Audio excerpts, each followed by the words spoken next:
इस वीडियो में आपको 9th क्लास इंग्लिश सब्जेक्ट का कंप्लीट सॉल्यूशन देखने को मिलेगा। यदि आपको और भी सब्जेक्ट की वीडियो देखनी है तो मेरे YouTube channel MS education TV के ऊपर जाके देख सकते हैं। यदि आपको PDF डाउनलोड करनी है तो इस कोने में वेबसाइट दी हुई है, इस वेबसाइट से जाके आप डाउनलोड कर सकते हैं। सबसे पहले देखिए section A reading skills. First question, read the passage and answer the following questions. नीचे जो पैसेज दिया गया है इसको बिल्कुल ध्यान से पढ़ना है और इससे रिलेटेड जो क्वेश्चन पूछे गए हैं उनके आंसर आपको देने हैं। तो इस पैसेज को आराम से आप पढ़ सकते हैं वीडियो को पॉज करके, या फिर आप जो इसका स्क्रीनशॉट लेके इसको आराम से पढ़ सकते हैं। इसमें जो है एक एक्सीडेंट के बारे में बताया गया है, एक लेडीज़ के द्वारा जो है एक्सीडेंट हुआ था एक आदमी का, उसके बारे में यहाँ पे इसमें डिटेल में बताया गया है। तो इसको आप पढ़ लीजिए एक बार अच्छे से। इससे रिलेटेड फर्स्ट क्वेश्चन है, how did the man react on hearing the horn. आदमी ने कैसे रिएक्ट किया जब उसने हॉर्न को सुना। He was so confuse that he turn to wrong side of the road. यानी कि वह कन्फ्यूज हो गया और वो रॉन्ग साइड में जो है मुड़ गया रोड पे। Second question, what was the damage cause. क्या क्या डैमेज हुआ। The car engine burst and the body of the car was broken to pieces. Engine जो है बिल्कुल बर्स्ट हो गया और जो कार जो थी वो पीसीज में टूट गई, कार की जो बॉडी थी। Third question, how did the car strike against a tree. Answer, the lady tried to stop the car but as it was running at top speed she turned it aside and crashed into the tree. यानी किस तरीके से वो जो है पेड़ में strike हुई, टकराई, तो वो तेज़ स्पीड में थी और बैलेंस नहीं हुई, इसलिए उसमें जो है क्रैश हो गई पेड़ में जाके। Question 4, what did the man tell the जज। आदमी ने जो जज को क्या बताया। ही टोल्ड द जज that the lady was blame because she was not know how to drive a car. यानी कि उसने जज को बताया कि जो लेडी है उसको गाड़ी चलानी अच्छे से नहीं आती। यानी कि जो लेडी है वो ब्लेम इसलिए कर रही है क्योंकि उसको गाड़ी चलानी नहीं आती। Question 5, how was the lady injured. Lady किस तरीके से घायल हुई। The lady was bounded when the car crashed into the tree. यानी कि जब गाड़ी पेड़ से टकराई तब उसको जो है चोट आई। Question 6, how did the man react on hearing the horn. आदमी ने कैसे रिएक्ट किया, कन्फ्यूज्ड हो गया। Option C. Who was driving the car. गाड़ी कौन चला रहा था, कार कौन चला रहा था, a lady. Option B right. Question 8 है, हु फिल्ड ए सूट। यानी कि केस किसने किया, लेडी ने जो गाड़ी चला रही थी। Option A right.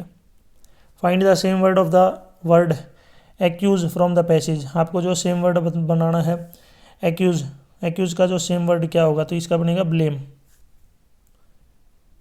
नेक्स्ट है question 10, how was the car running. Car जो है किस तरीके से चल रही थी, तो टॉप स्पीड में, एट द टॉप स्पीड, यानी कि बहुत तेज़ी से वो चल रही थी। Section B grammar. Second question, choose the correct answer from the following option, do any 5। इसमें फर्स्ट क्वेश्चन है डैश, डैश का मतलब है यहाँ पे blank. Dash sun rise brightly, तो इसमें आर्टिकल बनना है। तो जो सन है ये क्या है कि ये जो स्टार है एक तरीके का, तो इसके साथ जो आर्टिकल लगेगा ये लगेगा द, जो यूनिवर्स में 1 है। जैसे अपना जो सौरमंडल है इसका जो तारा है सन को क्या बोलते हैं, स्टार। अगर यहाँ पे मून होता या किसी और जो ग्रह थे, ग्रह के नाम होते, तो भी यहाँ पे क्या लगता, द। सेकंड है जो यूनिवर्स में हैवीली बॉडी है उनके साथ दा लगता है। सेकंड है he gave me dash gift. जहाँ पे भी कॉन्सोनेंट की आवाज़ आती है वहाँ पे ए लगता है, तो यहाँ पे गिफ्ट यानी कि जी की आवाज़ आ रही, कॉन्स्टेंट जो कॉन्स्टेंट है, कंसोनेंट सॉरी, एक होता है वोवल, एक होता है कॉन्सोनेंट। तो यहाँ पे कॉन्सोनेंट की आवाज़ आ रही तो ये लगेगा। अगर वोवल की साउंड होती, वाउल यानी कि ए ई आई ओ यू, वहाँ पे जो है आपका लगता ए वोवल, वोवल के साथ जो लगेगा आपका आर्टिकल लगेगा N.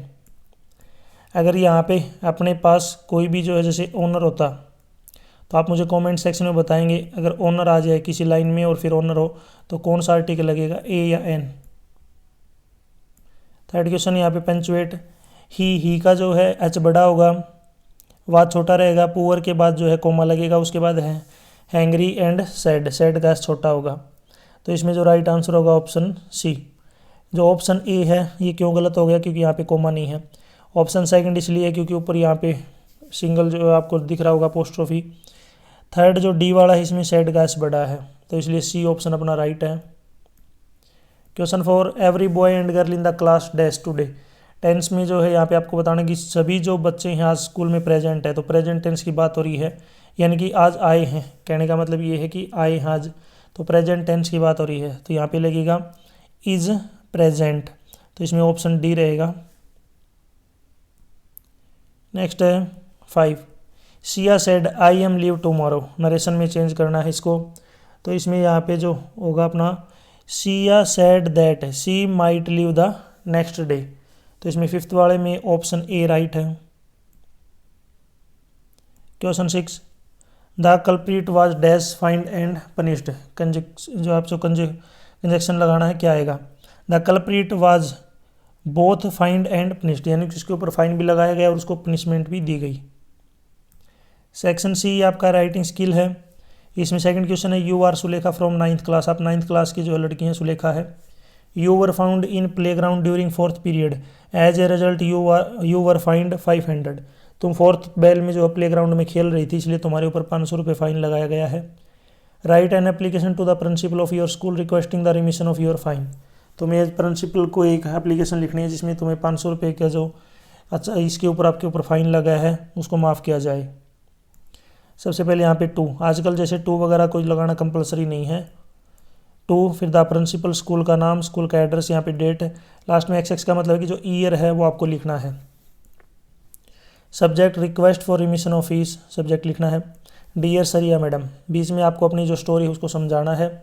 I am Sulekha student of 9C, sincerely apologise for being found in playground during 4th period which was against the school rule, I understand my mistake and assure you that it will not be repeated in future, यानी कि मेरे को 4th bell में जो playground में गई थी ये स्कूल के रूल के खिलाफ है, तो मेरे को मेरी मिस्टेक जो है मेरी गलती उसका एहसास हो गया है, भविष्य में मैं ऐसी गलती फिर नहीं करूँगी। बाकी यहाँ पे जो माफ़ी वगैरह के बारे में बता रखा है। लास्ट में आपको लिखना है थैंक यू योर स्टूडेंटली, नाम, क्लास और roll number.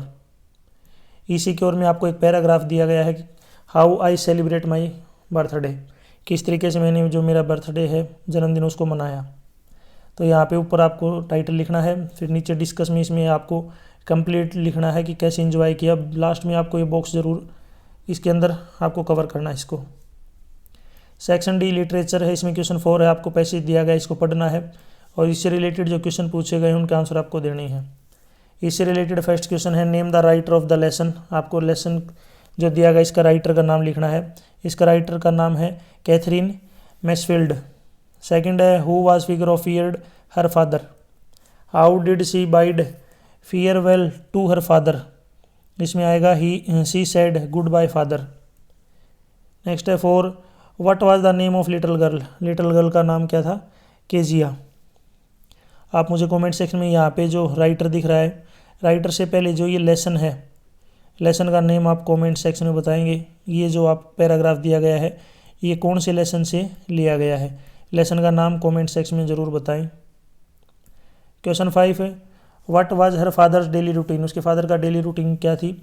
Every morning he came into the room, gave her a casual kiss and then left for work in his car. इसी की ओर में एक स्टेंजा दिया गया, इसको आपको पढ़ना है, इससे रिलेटेड यहाँ पे क्वेश्चन पूछे गए हैं। फर्स्ट है पोइम का name rain on the roof, name of poet Coates Kinney. Third है who does the phrase humid sad refer to, the clouds in the sky. What do the rain drops resemble, tears. Next है the darkness in the poem has been called melancholy darkness. Question 5 when was Evelyn deafness first noticed, when was it confirmed, पहली बार Evelyn के जो deafness है यानी कि जो बहरापन है वो कब नोटिस किया गया और ये कन्फर्म कब हुआ। इसका आंसर है Evelyn deafness was first noticed वेहन she was 8 years old, जब वह 8 साल की थी तब नोटिस किया गया। When her mother realised something was wrong as Evelyn did not respond to her name during piano performance, जब उसकी पियानो परफॉर्मेंस कर रही थी उस टाइम वो अपने नाम के लिए रिस्पॉन्स नहीं कर रही थी, जब उसको नाम से बुलाया गया तब। It was confirmed at age of 11, 11 साल की उम्र में ये कन्फर्म हो गया। After poor academic performance led her parents to consult a specialist who found that her hearing was severely impaired due to gradually nerve damage. वो जो है उसका जो नर्व डैमेज हो गया था, इस वजह से उसको जो है सुनाई कम देता था। 6 है where was the child lost and how, बच्चा कहाँ पे खो गया और कैसे खोआ। ये जो क्वेश्चन लिया गया है द लॉस्ट चाइल्ड से। ये क्वेश्चन बड़ा है, लेंथी है, इसको आप पढ़ लीजिए। एक बार वीडियो को आराम से रोक करके पॉज करके इसको देख लीजिए। नेक्स्ट है question 7। Question 7, what kind of a place is Innisfree, the lake is isle of Innisfree. किस टाइप का जो प्लेस था वो। Innisfree is a beautiful and peaceful natural place where were the poet long to live in harmony with nature. He wants to build a small hut and clay and wattles and plant 9 row of bean. He also wishes to keep a hive for the honey bees and enjoy the simple quiet life surrounded by the sounds and beauty of nature. Innisfree represents a place of solitude, calm and natural charm, away from the noise and stress of the city. Question 8. Why was Toto sold back to owner? टोटो को वापस क्यों बेच दिया गया। ये question लिया गया था एडवेंचर ऑफ टोटो से। In the story short story the adventures of Toto, ये किसके द्वारा रिटन है, किसके द्वारा लिखी गई है, रस्किन बॉन्ड के द्वारा। Grandfather sold Toto back to the tonga driver because the little monkey was very naughty. जो टोटो था वो लिटिल मंकी का नाम था, वो ज़्यादा नोटी था। मिसचिवियस यानी कि मिसबिहेव करता था। Toto constantly trouble the entire family and created chaos around the house, पूरी फैमिली को वो जो है खतरे में रखता था। He caused a lot of damage dishes clothes curtain wallpaper and other household items despite the family affection for him. His mischievous behavior became too difficult to manage, so grandfather decided it was best to return him to his original owner. यानी कि वो अच्छे से नहीं रहता था, परेशान करता था, डैमेज करता था चीज़ों को, इसलिए इसको जो है जो ओरिजिनल ओनर था उसी को वापस लौटाने की उन्होंने डिसीजन लिया। यहाँ तक वीडियो कंप्लीट हो चुकी है। वीडियो अच्छी लगी तो उसको लाइक करें, अपने दोस्तों के साथ ज़रूर शेयर करें। और भी वीडियो देखनी है तो मैं YouTube channel MS education TV के ऊपर जाके देख सकते हैं। PDF डाउनलोड करनी है तो इस कोने में वेबसाइट दी हुई है, इस वेबसाइट से आप डाउनलोड कर सकते हैं। यदि आप मुझे फेसबुक, इंस्टाग्राम, टेलीग्राम या फिर और सोशल मीडिया पर फॉलो करना चाहते हैं तो उसका लिंक आपको इस वीडियो के डिस्क्रिप्शन में मिल जाएगा, वहाँ से आप मेरे से कॉन्टैक्ट कर सकते हैं। Thanks for watching.